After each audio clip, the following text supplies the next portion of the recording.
வணக்கம் மக்களே, நாம இந்த ஆரோக்கியமான பதிவில் வேப்பிலையில் நிறைந்துள்ள மருத்துவ நன்மைகளை பற்றி நம்ம விளக்கமாக பார்க்க போகிறோம்.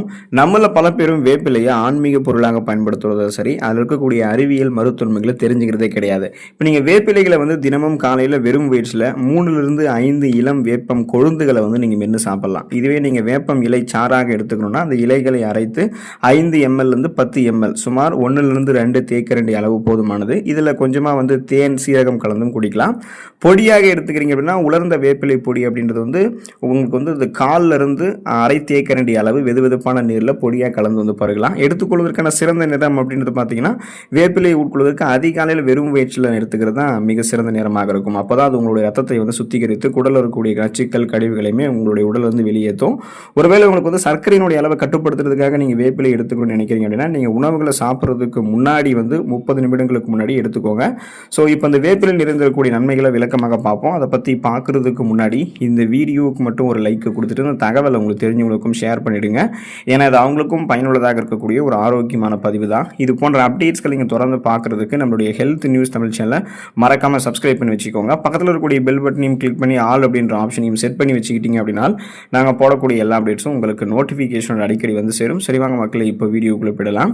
நோய் எதிர்ப்பு சக்தியை அதிகரித்துக் கொள்வதற்கு நீங்கள் வேப்பிலை எடுத்துக்கொள்ளலாம். காரணம் என்ன அப்படின்னா வேப்பிலையில் இருக்கக்கூடிய ஆன்டி பாக்டீரியல் மற்றும் ஆன்டி ஃபங்கல் பண்புகள் உடலில் இருக்கக்கூடிய தேவையற்ற கிருமிகளை அழிக்கிறதுக்கு ஹெல்ப் பண்ணும். இப்போ தினமும் சில வேப்பம் கொழுந்து இலைகளை நம்ம மென்று சாப்பிட்றது அல்லது அதனுடைய சாற்றை குடிப்பதன் மூலமாக உடலில் நோய் எதிர்ப்பு மண்டலமே வலுப்பெற்று தொற்று நோய்களிலிருந்து நம்ம பாதுகாப்பு பெறலாம். ஸோ இதன் மூலமாக இம்யூன் சிஸ்டம் நமக்கு ஸ்ட்ராங் ஆகிடும். அதாவது கொஞ்சம் கொஞ்சமாக இம்யூன் பவர் இன்க்ரீஸ் ஆக அந்த நோய் எதிர்ப்பு சக்தி அதிகப்படுத்தப்பட ஒட்டுமொத்த நோய் எதிர்ப்பு மண்டலமே இம்யூன் சிஸ்டமே ஸ்ட்ராங் ஆகிறதால நமக்கு இருக்கக்கூடிய சாதாரணமான நோய்களான சளி, காய்ச்சல், இருமல், தலைவலி இந்த மாதிரி சிறிய தொந்தரவுகளையுமே நம்ம குணப்படுத்திக் கொள்ளலாம்.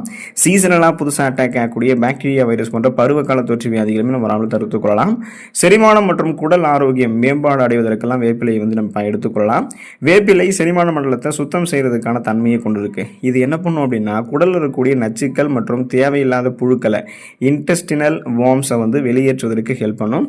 மேலும் இது கல்லீரலுடைய செயல்பாட்டையுமே மேம்படுத்தி செரிமான கோளாறுகளையுமே சரி செய்யும். நம்ம சாப்பிடக்கூடிய உணவுகளை செரிக்க வைத்து செரிமானமான உணவுகள் ஊட்டச்சத்துக்களை உறிஞ்சி மீதம் இருக்கக்கூடிய கழிவுகளை நம்மளுடைய குடல்கள் வெளியேற்றி எந்த விதமான செரிமானம் தொடர்பான பிரச்சனைகளும் இல்லாமல் ஒட்டுமொத்தமாகவே செரிமான மண்டலத்தை பலம் பெற வைக்கிறதுக்கு வேப்பிலை நம்ம எடுத்துக்கொள்ளலாம். இதன் மூலமாக சீரற்ற குடல் இயக்கம், கடுமையான மலச்சிக்கல், வயிற்று வலி, வாயு பிரச்சனை, வயிற்று புறுமல், வயிற்று பிடிப்பு, வயிற்றுப்போக்கு என எதுவுமே இருக்காது. வயிறு, குடல் இது இரண்டினுடைய ஆரோக்கியமும் மேம்பட்டு செரிமான மண்டலமே உங்களுக்கு ஆரோக்கியமாக இருக்கும். ரத்தத்தில் சர்க்கரையினுடைய அளவை கட்டுப்படுத்திக் கொள்வதற்கெல்லாம் வேப்பிலை நம்ம எடுத்துக்கொள்ளலாம். நம்ம உணவுகளை சாப்பிட அந்த உணவுகளை சாப்பிட்றதுக்கு அரை மணி நேரத்துக்கு முன்னாடியே பார்த்தீங்கன்னா அந்த வேப்பம் கொழுந்து இலைகள், வேப்பிலை சாறு, வேப்பிலை பொடியை நம்ம எடுத்துக்கொள்ளலாம். இது ரத்தத்தில் இருக்கக்கூடிய சர்க்கரையினுடைய அளவு குறைக்கிறதுல முக்கிய பங்கு வகிக்குது.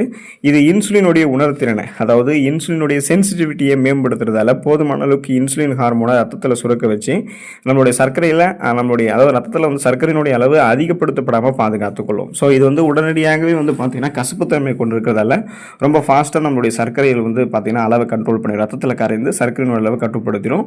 உங்களுக்கு சுகர் ப்ராப்ளம் இருக்குது, அதை சரி பண்ணிக்கணும் அப்படின்னாலும் சுகர் ப்ராப்ளத்தை மீண்டும் வராமல் தடுத்துக்கொள்ள வேண்டும் என்று நினைத்தாலுமே நீங்கள் வேப்பம் கொழுந்து இலைகளையும் வேப்பிலை சாறு, வேப்பிலை பொடி நீங்கள் எடுத்துக்கொள்ளலாம். தோல் நோய்களுக்கு சிறந்த தீர்வாக இருக்கக்கூடியது வேப்பிலைகள். இப்போ வேப்பிலை ஸ்கின் டிசீஸ், தோல் தொடர்பான அனைத்து பிரச்சனைகளுக்குமே மிகச்சிறந்த மருந்தாக இருக்கும். உங்களுக்கு முகப்பொரு, அரிப்பு, சொறி சிரங்கு, படை, தேமல், தடிப்பு, தோல் அலர்ச்சி, எக்ஸிமா போன்ற பிரச்சனைகள்லாம் இருக்குது அப்படின்னா வேப்பம் இலைகளை நீங்கள் அரைத்து பூசினீங்க அப்படின்னா விரைவாக இந்த தோல் நோய்களுக்கெல்லாம் உங்களுக்கு தீர்வு கிடைக்கும். ஏன்னா முன்னாடி சொன்ன மாதிரி வேப்பிலை பாக்டீரியா எதிர்ப்பு பண்புகள், ஆன்டி ஃபங்கல் பண்புகள், பூஞ்சை எதிர்ப்பு பண்புகள்லாம் கொண்டு இருக்கு. ஸோ இந்த பூஞ்சை தொற்று, பாக்டீரியா தொற்றுகளால் தான் ஸ்கின் டிசீஸே உருவாகும். அதை எதிர்த்து போராடக்கூடிய வேப்பிலையை அங்கே அரைத்து பூசும்போது தோலில் இருக்கக்கூடிய தேவையில்லாத பாக்டீரியாக்கள் இதெல்லாமே உங்களுக்கு அழிக்கப்பட்டு சருமத்தை அது பொலிவாக்கும். இதனால் உங்களுக்கு முகப்பொருட்கள் இது மாதிரி எந்த பிரச்சனையுமே இருக்காது. அதே போல் தோல் வியாதிகள், ஸ்கின் டிசீஸுமே உங்களுக்கு எதுவுமே இருக்காது. சருமம் உங்களுக்கு ஆரோக்கியமாக இருக்கும்.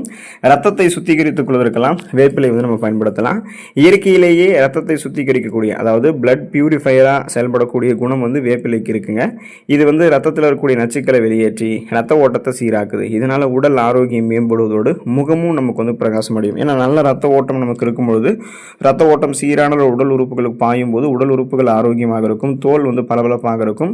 கோலஜன் உற்பத்தி சருமத்தில் மேம்படுத்தப்படும். ஸோ ரத்த ஓட்டத்தை எப்போதுமே பராமரித்துக் கொள்ளணும் அப்படின்னாலுமே வேப்பிலைகள் நம்ம எடுத்துக்கொள்ளலாம்.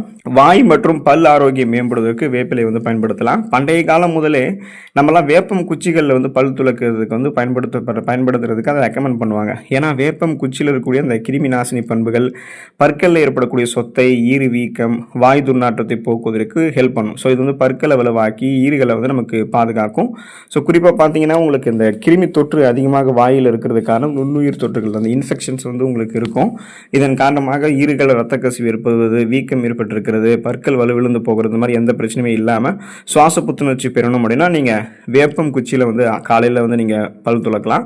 ஸோ இது உங்களுக்கு வந்து ஆரோக்கியம் தான். ஸோ இது போல் நீங்கள் நிறைய நன்மைகளை வந்து பெறணும் அப்படின்னா, நோய் எதிர்ப்பு சக்தி திறனை வந்து பெற்று நலமோடு இருக்கணும் அப்படின்னா வேப்பிலைகளை பயன்படுத்திக்கோங்க. அதில் இருக்கக்கூடிய ஆரோக்கியமான மருத்துவமைகளை பெற்று நலமோடு வாழக்கூடிய வாய்ப்பை பெறுங்க.